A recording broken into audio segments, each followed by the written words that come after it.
With news about the sublineage of the Omicron variant, health experts say there is no immediate cause for concern.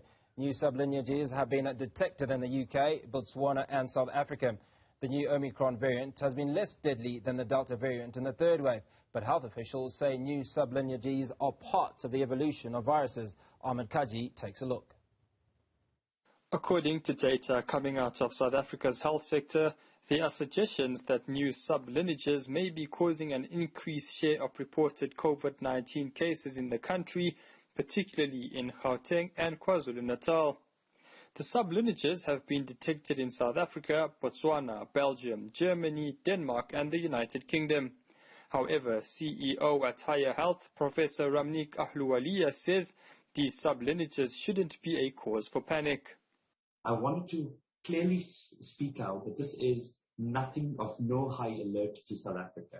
This is normal viral evolution, and these subvariants are shown to be slightly more transmissible, but they're still from the same offspring of Omicron, which means our immune system seems to be stronger and still able to counter what we call it as, even though we've seen the two new subvariants seen with spikes in UK or all over the world, including in South Africa. The Omicron variant has seen higher transmissibility but fewer fatalities. This has coincided with the higher uptake of vaccinations across the country. Ahluwalia says the virus attempts to surpass immunity by evolving and mutating.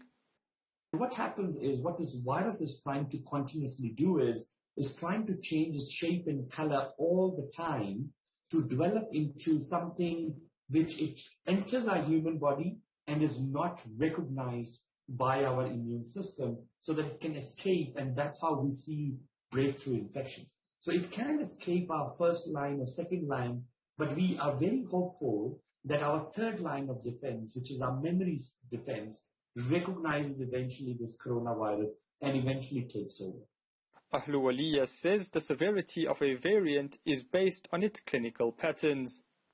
Now, what we've clearly seen is that the BA.2, which was a subvariant of Omicron, had a higher virulence or slightly different clinical patterns as the original Omicron came and caused us the fourth wave.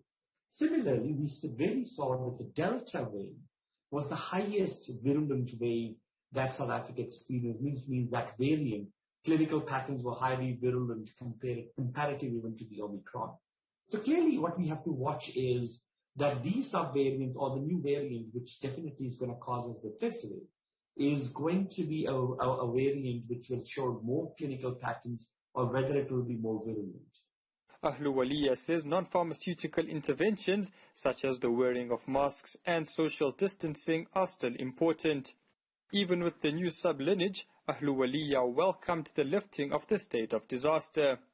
This is timely to remove the national state of disaster, but what we need to warn South Africans or everyone is that removal of a national state of disaster doesn't mean that we are out of this pandemic.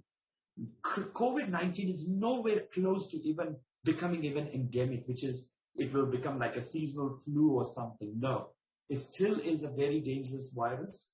Now, what I'm trying to inform is that it's still a pandemic.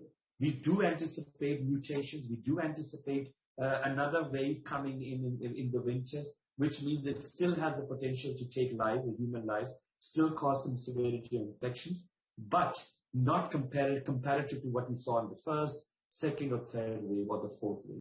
Ahluwalia urged South Africans to keep windows open, saying ventilation is one of the best ways to combat the coronavirus alongside vaccinations and other interventions. For Newzroom Afrika on Channel 405, I'm Ahmed Kajee.